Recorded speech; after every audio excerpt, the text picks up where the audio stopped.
ಸರ್ಕಾರದ ಕಾಮಗಾರಿಗಳಲ್ಲಿ ಮುಸ್ಲಿಮರಿಗೆ ಮೀಸಲಾತಿ ಕೊಡಲಾಗ್ತಾ ಇದೆಯಾ ಅನ್ನುವಂಥದ್ದು ಅನುಮಾನಗಳು ಈಗ ಹೆಚ್ಚಾಗ್ತಾ ಇವೆ.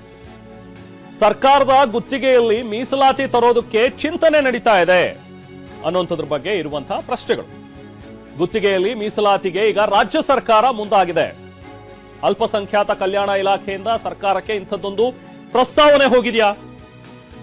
ಗುತ್ತಿಗೆ ನೀಡೋದ್ರಲ್ಲಿ ಅಲ್ಲೂ ಕೂಡ ಮೀಸಲಾತಿ ಕೊಡಬೇಕು ಅಂತ ಹೇಳಿ, ಅಂದ್ರೆ ಮುಸ್ಲಿಮರಿಗೆ 4% ಮೀಸಲಾತಿ ಕೊಡಬೇಕು ಅನ್ನುವಂಥದ್ರ ಬಗ್ಗೆ ಚಿಂತನೆ ನಡೀತಾ ಇದೆ ಅನ್ನುವಂಥ ಒಂದು ವಿಷಯ ಈಗ ಹೊರಬರ್ತಾ ಇದೆ.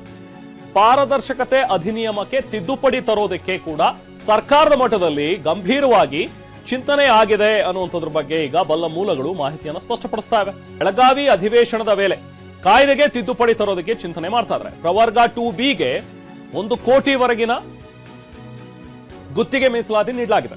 ಈ ಗುತ್ತಿಗೆಯಲ್ಲಿ ಮೀಸಲಾತಿ ನೀಡುವಂತೆ ಮುಸ್ಲಿಂ ಸಮುದಾಯದವರು ಕೂಡ ಸಚಿವರು ಮತ್ತು ಶಾಸಕರಿಗೆ, ಮುಸ್ಲಿಂ ಸಚಿವರು ಮತ್ತು ಶಾಸಕರುಗಳು ಪತ್ರ ಬರೆದಿದ್ದಾರೆ, ಸಿಎಂಗೆ ಮನವಿ ಮಾಡಿದ್ದಾರೆ. ಸಚಿವ ಜಮೀರ್ ಅಹಮದ್ ಖಾನ್, ರಹೀಂ ಖಾನ್ ಇವರೆಲ್ಲರೂ ಕೂಡ ಮಾಡಿರುವಂತಹ ಶಿಫಾರಸು.